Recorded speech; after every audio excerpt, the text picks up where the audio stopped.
1 and live.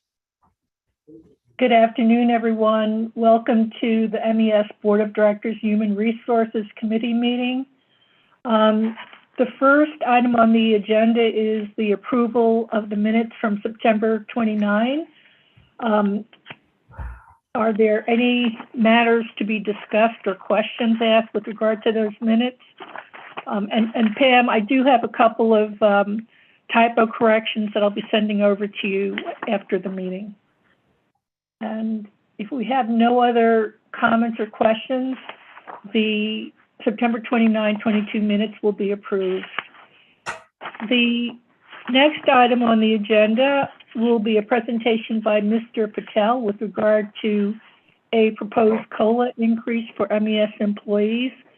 I believe we'll need a motion and approval of these recommendations after Mr. Patel's presentation. Mr. Patel, I'll turn it over to you. Thank you. Thank you. Good afternoon. In your package, you received a memo from Dr. Glass to HR committee. I'm going to read some of that memo and then explain the need for this cost of living adjustment. So Governor Larry Hogan recently announced that all employees across state government will receive a 4.5% cost of living adjustment COLA increase effective November 1, 2022 as part of series of measures to enhance statewide workforce recruitment and retention efforts. Maryland Environmental Service has its own personnel system. However, in majority of the cases, we try to follow the state salary increases.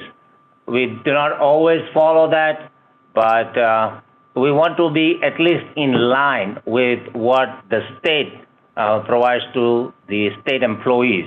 So therefore, we are recommending here the same 4.5% cost of living adjustment for MES employees. Maryland Environmental Services employees have done excellent work in operating all facilities efficiently to serve our clients and the citizens of Maryland.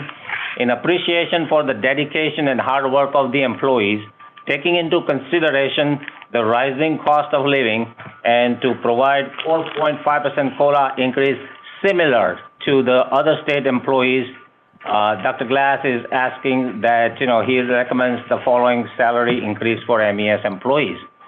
If you have noticed, just in the last couple of days, the Social Security Administration increased the Social Security benefit payments for calendar year 2023 by 8.7%.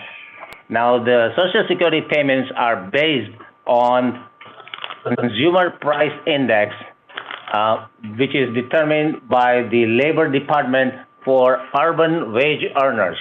So, and they compare only July, August, September versus the prior year, July, August, September. Based on that, the cost of living index increased by 8.7%, and that is the calculation by Labor Department and the Social Security Administration. So this kind of increase for Social Security, I look back to 1975. It was nowhere close to this 8.7%. So I'm bringing that to your attention that the cost of living index has increased substantially just from last July, August, September to this July, August, September. Therefore, this 4.5% COLA is in line with the state employees and the calculations by Labor Department and Social Security Administration. The governor's announcement was as of November 1st. However, we are proposing here to make the COLA effective November the 2nd. November 1st is the pay ending date. Based on, since we are billing so many projects, as a matter of fact, 78 to 80% of our wages are billable labor. The way Workday works is that whatever is the effective rate on the last day of the pay period ending date will become the billable rate. We do not want to charge that kind of a billable rate to all our clients for just one day. Therefore, we have to go with the November 2nd, so that way is a new payroll and new billing. So that's, we will need that November 2nd. That way we do not overcharge our clients. Otherwise, the entire previous pay period will be charged at a higher rate. So the recommendation is that all MES employees employed as of November 2nd receive 4.5% salary increase effective November the 2nd.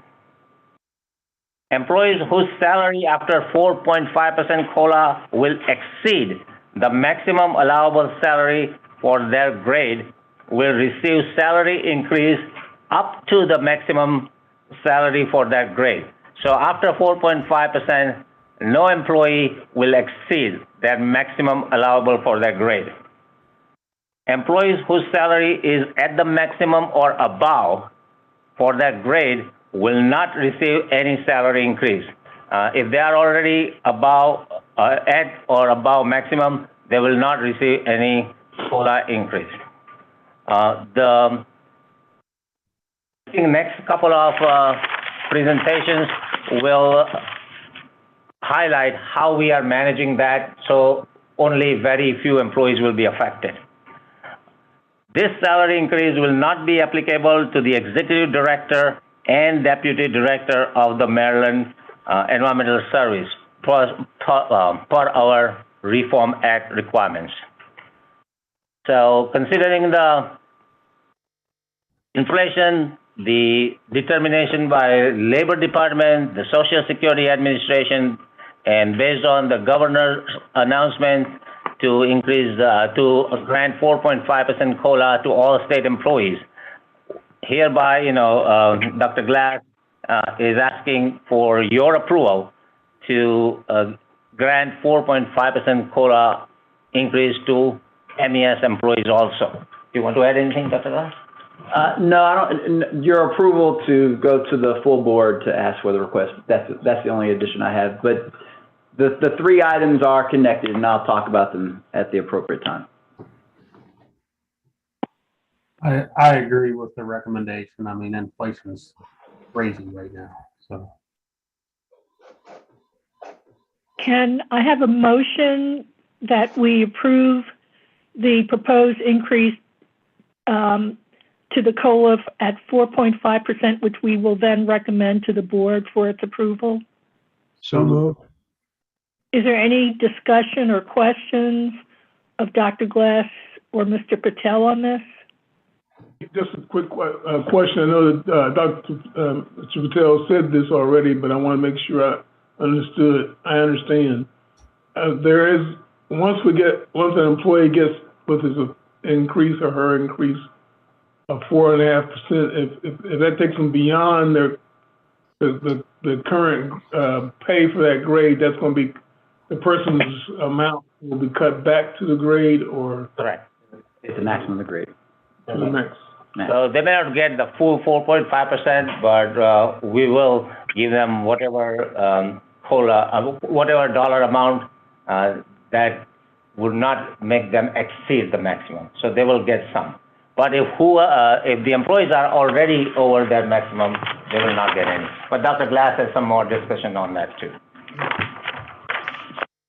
There was a motion made, but not a second. Well, Mr. Witt and Judge Johnson said it at the same time. Oh, okay. So put it down as first and second. That's all I had. Any other questions or comments before we take it for a vote? Hearing none, if all those in favor, please say aye. Aye. Aye. Any objections or abstentions? The vote is unanimous. Thank you. The next item on the agenda is a report from Dr. Glass with regard to the MES salary card update.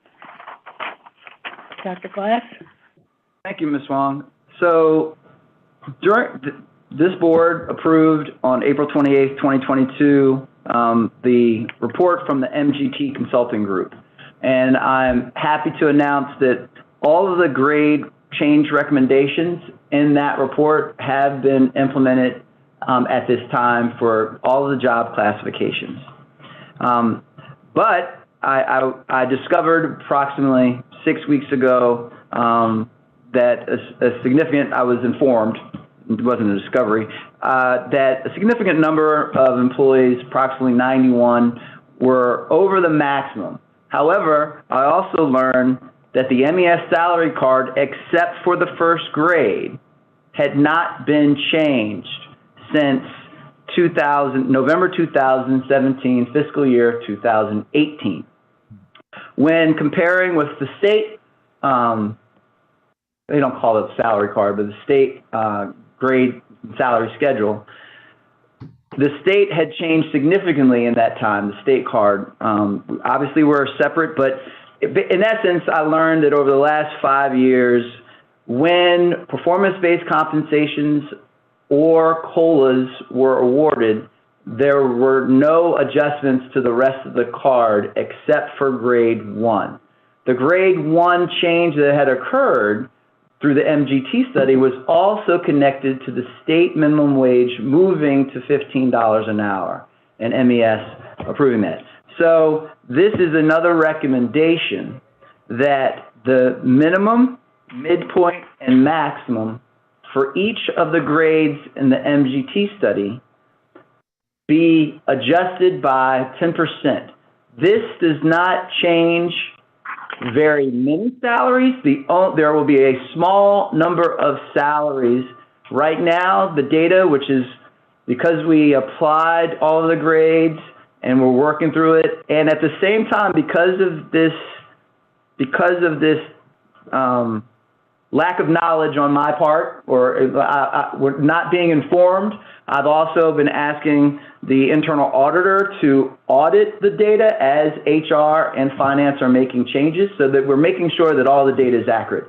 Right now, there will be a small number of laborers that will fall below the minimum of grade 1 with this adjustment. But for the most part, this is just aiding us in compliance, salary card compliance, because of 5 years of no adjustments to the card, to those grades except for grade 1. I believe that this will enhance our recruitment and retention of our employees. Sometimes when you've gone through a new job, and even though this is 2.5 years almost for me, you remember back on comments that an individual employee made at a random site, and I do recall, but I cannot recall which the employer was, saying that the salary card had not been adjusted in a while. Of course, there's been a lot going on, and that didn't resonate. I wish it would have, and we would have taken action earlier. But at this point in time, before getting to the last issue, I would like to make a request that the card be adjusted so that we are just catching up with how the card should have been adjusted over the same time period. Over that time period, this adjustment matches the COLAs. I believe that number is 9.5%, but matches the COLAs that the state has awarded in the same time frame. So it's just adjusting the card, and other than minimum wage employees, it will not impact the agency in any large degree. Question. Frankly, I don't see any difference other than to what you're talking about. I think it's necessary. It's been around. It was before you got here. When you found out about it, you've taken I think the appropriate way to get around and get it started in the appropriate ways. And I, for one, think that should continue and that we should acknowledge it. But that's just my idea. I'd be happy to hear anybody else. Well, in the future, will the salary card be adjusted with the COLAs that come out?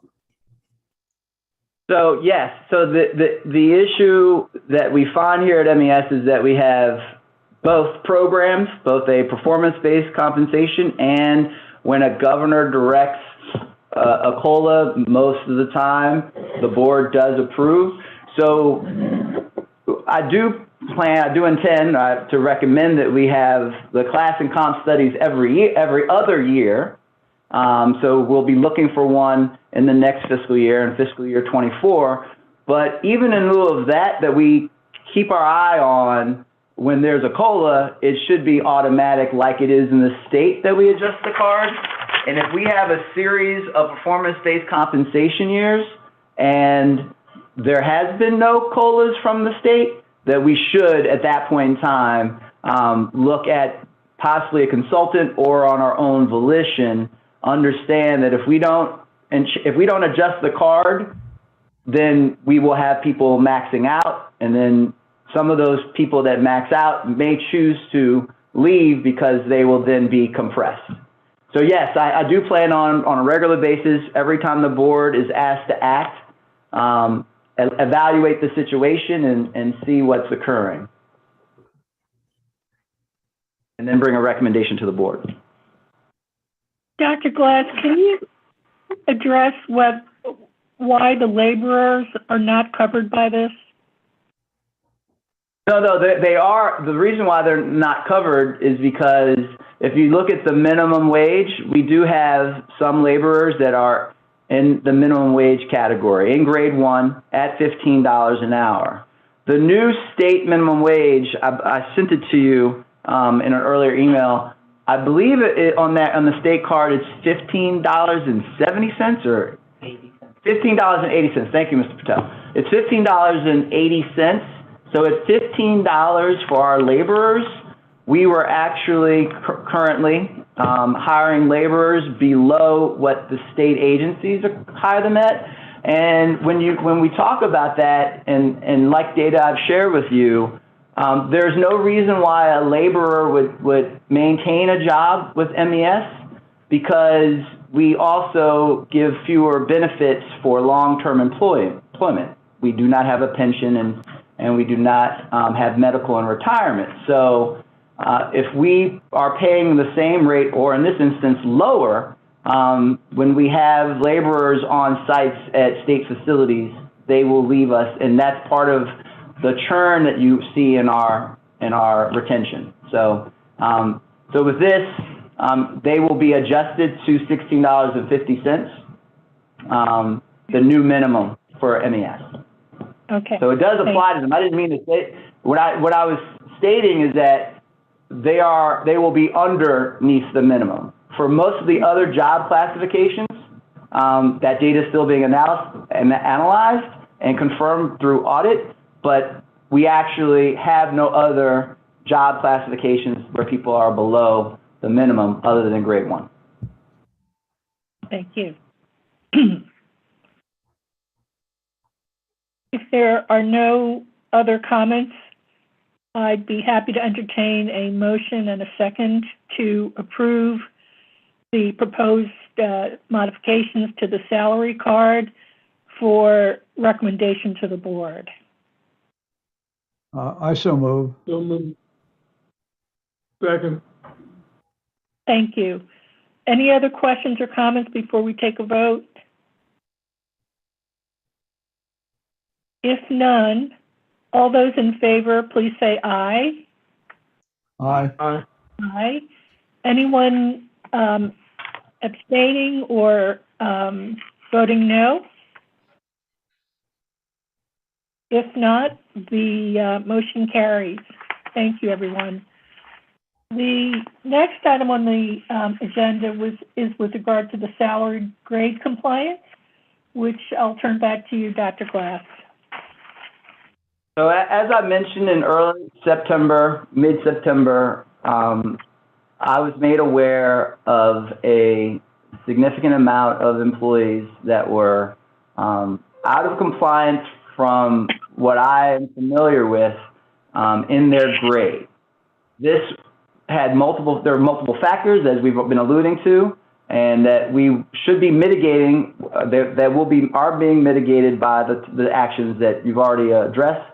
However, there still will be a small number of employees that will currently be above their grade. So the internal audit, I asked for an investigation, an internal audit investigation. The internal audit came up with these numbers. There have been times where, because of the lack of a change in the card, or most of the people that were in this category are long serving 30-year plus employees of MES, and they have received performance-based compensation, and no rules that were in place to freeze them, in essence, once they hit the top of their grade.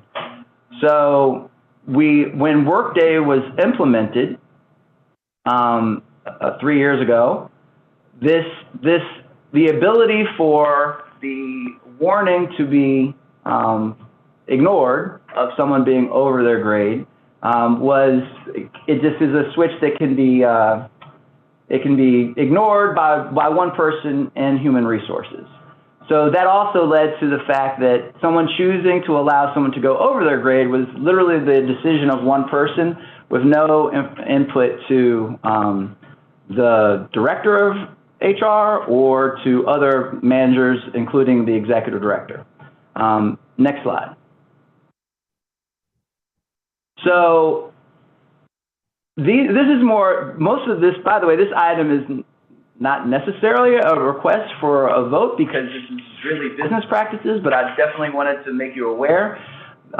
Ms. Condra is taking this audit to the audit committee on Thursday as a part of her report, but we are implementing a salary change process in HR with following the policies that are already in place at MES, and we will ensure that there are no salaries that exceed a grade's maximum moving forward. Now, I have to state, though, there may be as many as 20, as little as a handful of employees that after the implementation of the MGT salary card, after the adjustment for 10%, that will still be above their grade.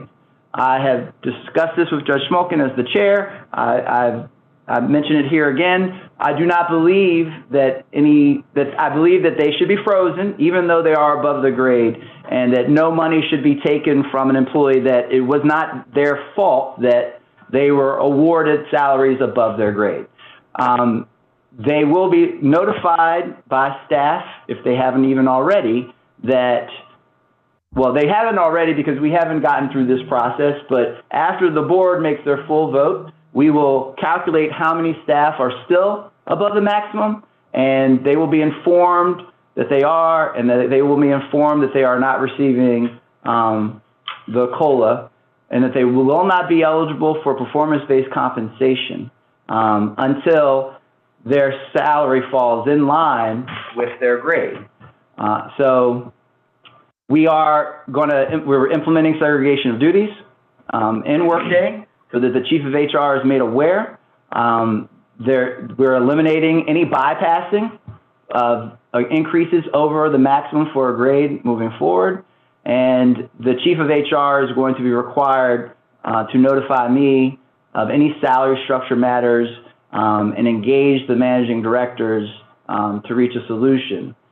We are also going to be implementing a process where as someone approaches their maximum in their grade, discussions are take place on how they grow to the next grade, how do they get a promotion if they've been in a role for a significant amount of time, acts they can take as we continue to stress training and education to enhance people's careers, and then hopefully they will be eligible for promotions that can have them earn above the maximum in their grade. So again, I don't believe that this is a vote issue.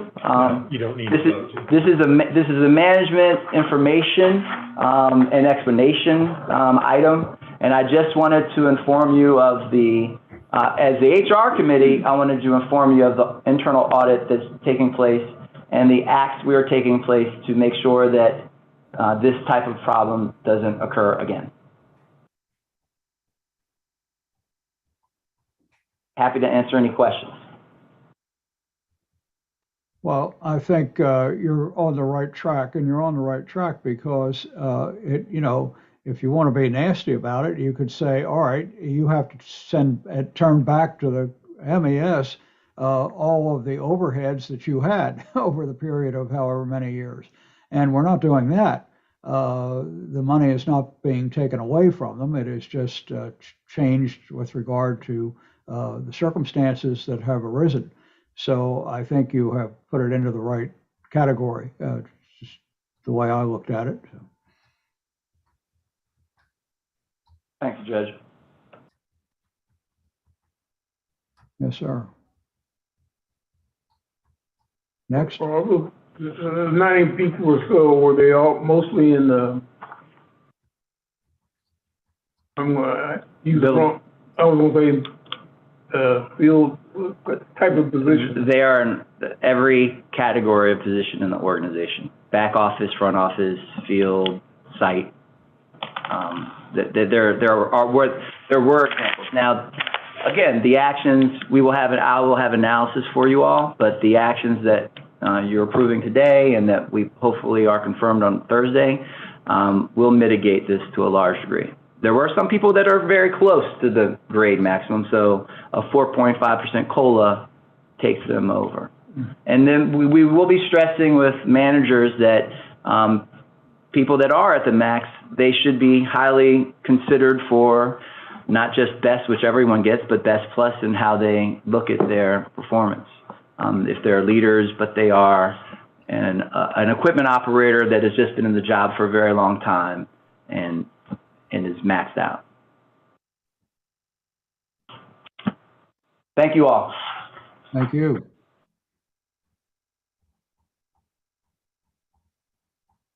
Can't see you probably there, so. Come sit at the head. That doesn't make you uncomfortable. The next step, right? Oh, I'm sorry.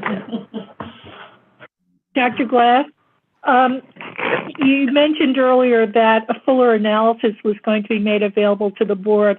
I assume that will be after the audit committee meets and after you, Yes.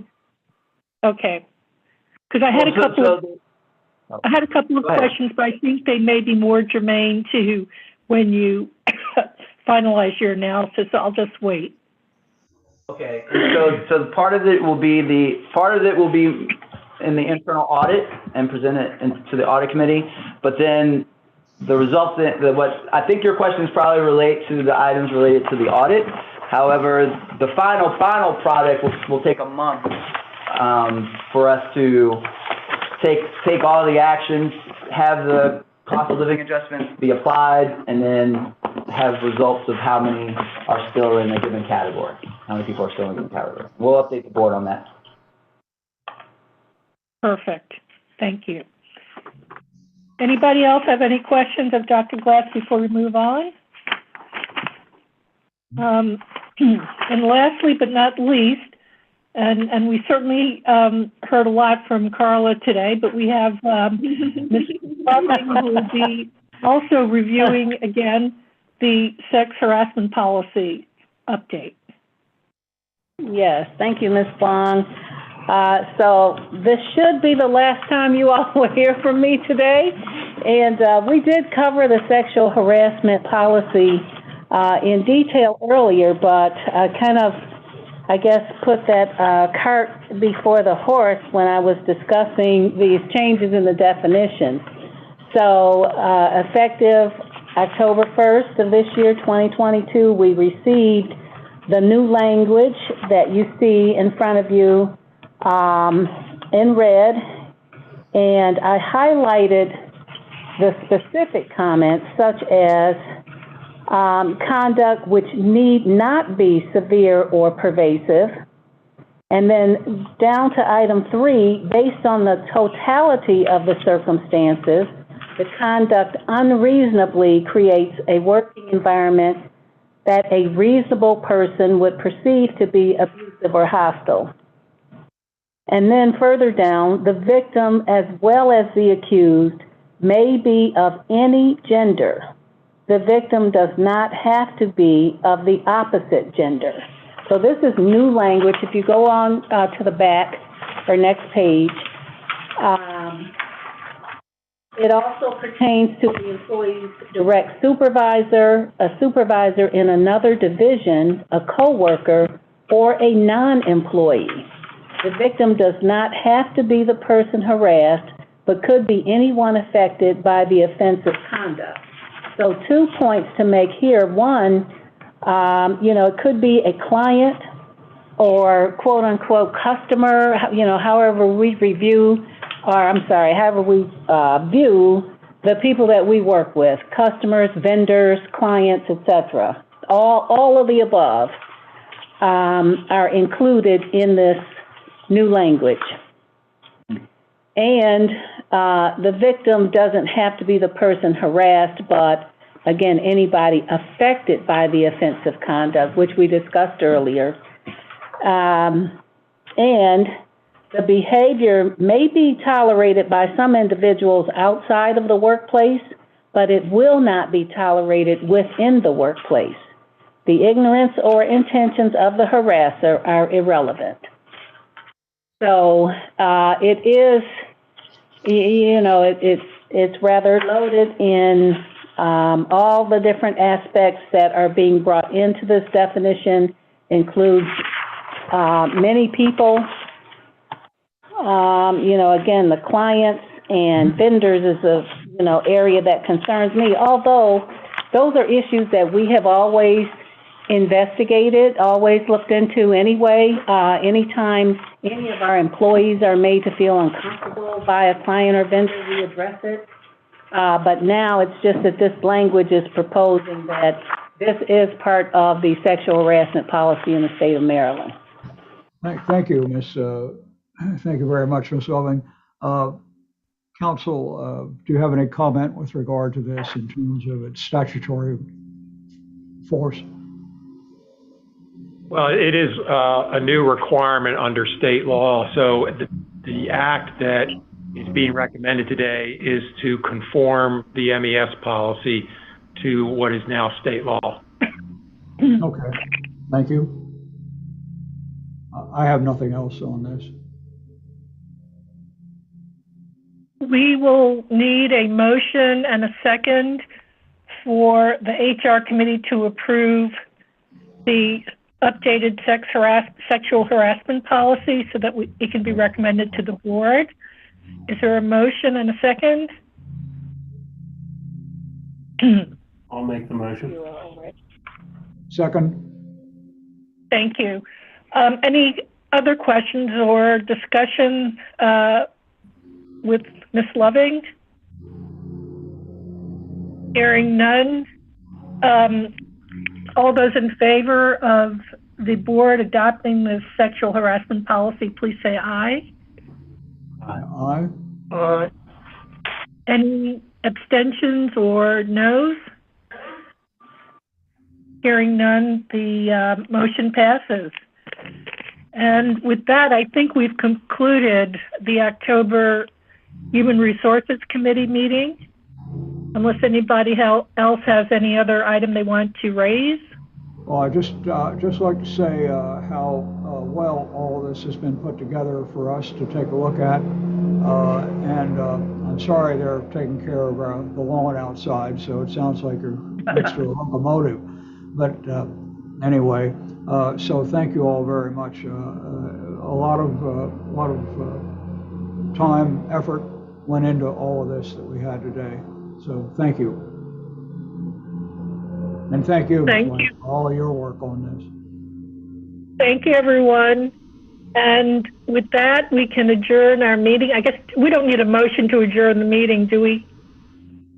Well, let's go ahead and do it anyway. Yes. So we'll gather when we next meet at our board meeting. Thank you, everyone. Have a very good afternoon. Thank you. Take care, Thank everyone. you. Bye.